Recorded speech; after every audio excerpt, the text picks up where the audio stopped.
What's up, Doom fans? I've played through all 10 mainline Doom games, and it's time to rank No Mercy, all madness. Some are fire, some belong in the trash compactor. If you're into chaotic game reviews with zero chill, hit that like button and subscribe for more. Let's rip and tear into this list. 1.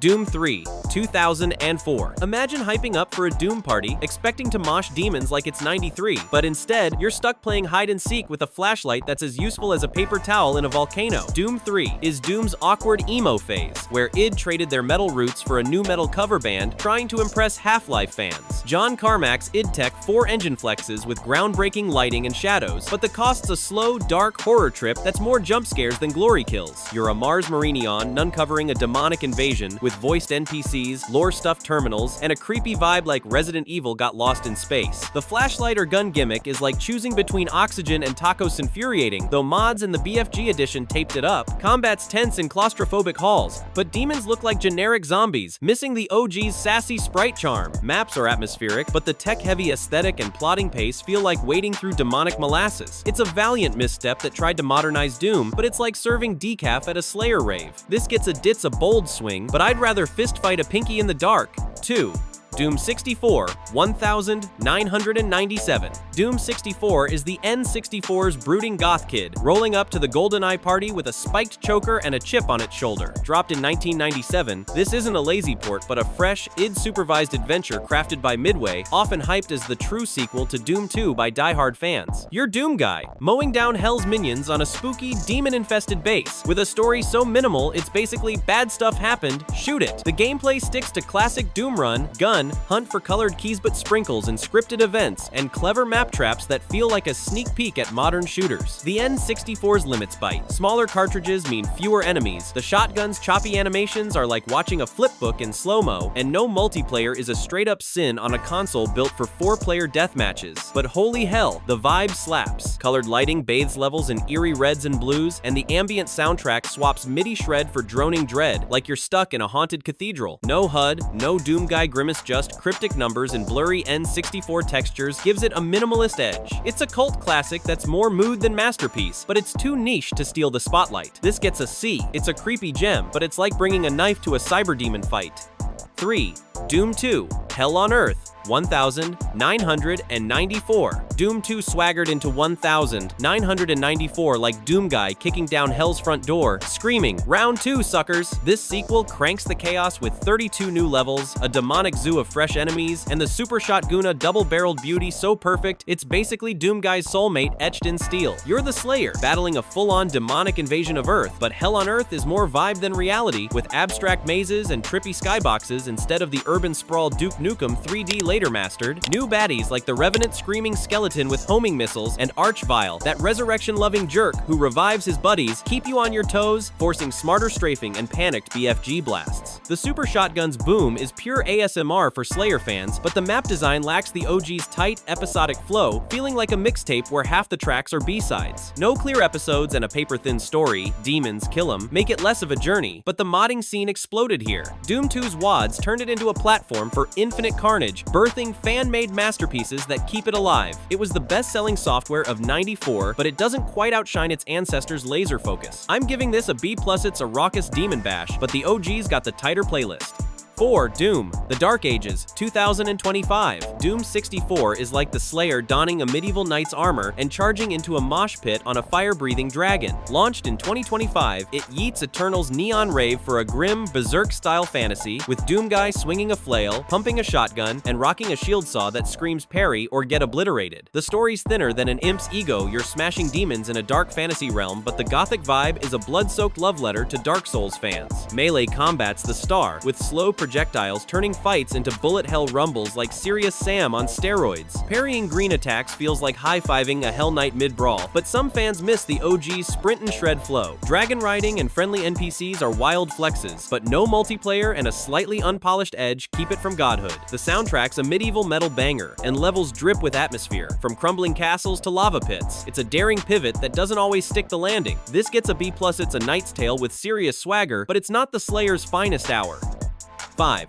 Final Doom 1996. Final Doom is id Software tossing the keys to the modders, like, we're out sipping ambrosia, so you fans make the sequel, and the fans delivered. Dropped in 1996, it's not a new game, but 2 Mega Wads TNT, Evolution and the Plutonia experiment crafted by Team TNT and the Casali brothers, then sold as a retail glow-up. Your Doom guy, shredding through 64 levels of demon mayhem. With no story beyond, hell's still here, so keep blasting. TNT goes big with experimental vibes, sprawling tech bases, and traps that'll make you scream like an imp on fire, while Plutonia is a sadist playground, chucking archviles and revenants like glitter at a rave. It's pure Doom 2 gameplay super shotgun. Classic arsenal but with no new weapons or enemies make it feel like a remix, not a revolution. The modder love is real, showing the community's brilliance, but it lacks ID's cohesive vision, like a cover band rocking Slayer without the soul's raw edge. It's a testament to Doom's staying power, but it's not quite canon-level epic. 6. Doom 64. Lost Levels 2020. Doom 64. Lost Levels is the 2020 victory lap for N64 cult fans, a juicy expansion bundled with the Doom 64 re-release that screams, "We love you, you retro weirdos." You're Doom guy, diving into a handful of new levels that crank up the gothic nightmare of 64. The story's a shrug same hell, same demons, but the atmosphere's still thick enough to choke a mancubus, with blood-red lighting and a droning soundtrack that's more Silent Hill than speed metal. These new maps are leaner, meaner, with tighter corridors and enemy traps that'll have you curse like Doom guy missing a berserk pickup. Modern ports smooth out 64's clunky controls, making your shotgun feel less like a slideshow, but the N64's limits linger fewer enemies, no multiplayer, and a short runtime keep it grounded. It's a love letter to the faithful, with scripted events and that eerie, no-HUD vibe, but it's too tied to 64's niche roots to soar. It's like getting an extra slice of your favorite pizza delicious, but you're still hungry. This gets an AA killer side quest, but it's no main campaign boss.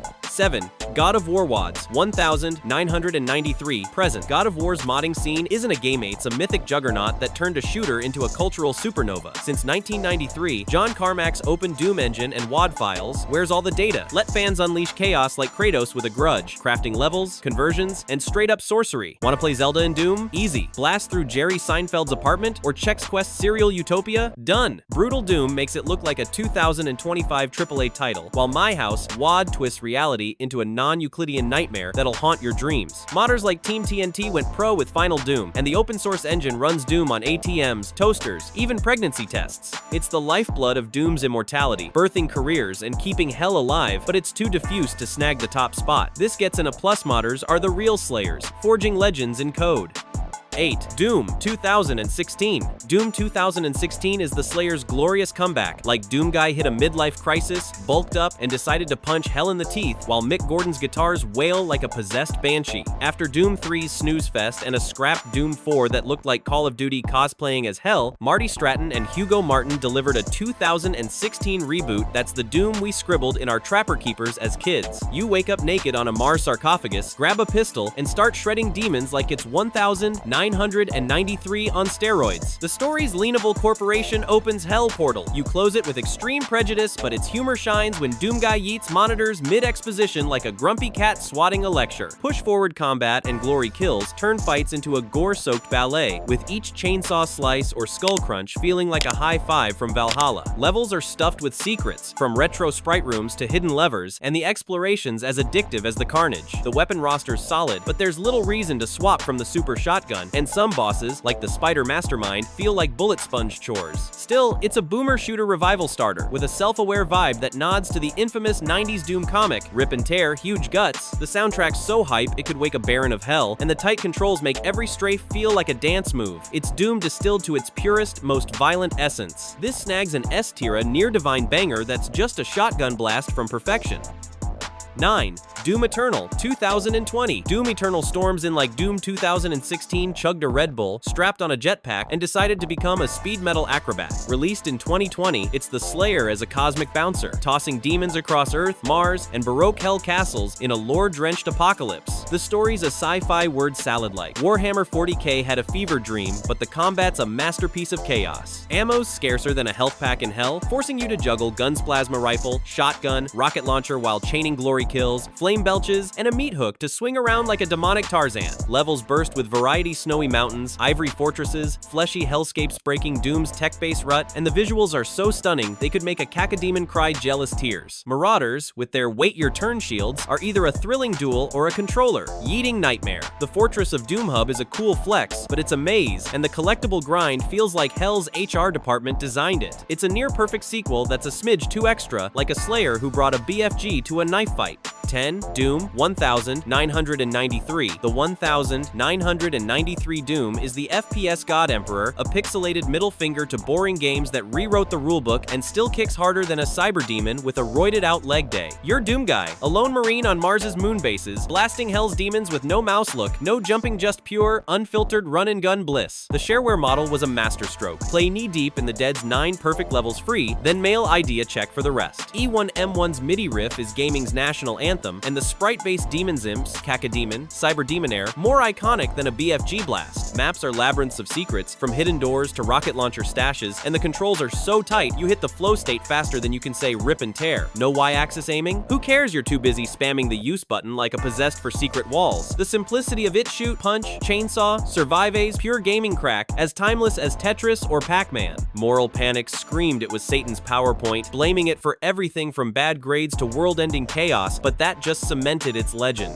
Modding was born here, with WODs keeping Doom alive on everything from ATMs to toasters. Every Doom since chases this masterpiece's shadow, and id still plays it before every new project. This is S. Tier the Eternal, rip and tearing king of carnage. And that's a wrap, Slayers. From OG Chaos to Doom 3's Flashlight Fumble, this series is pure bloody magic. Got your own ranking? Drop it in the comments. Smash subscribe for more no-filter game rants, and as always, Doom forever!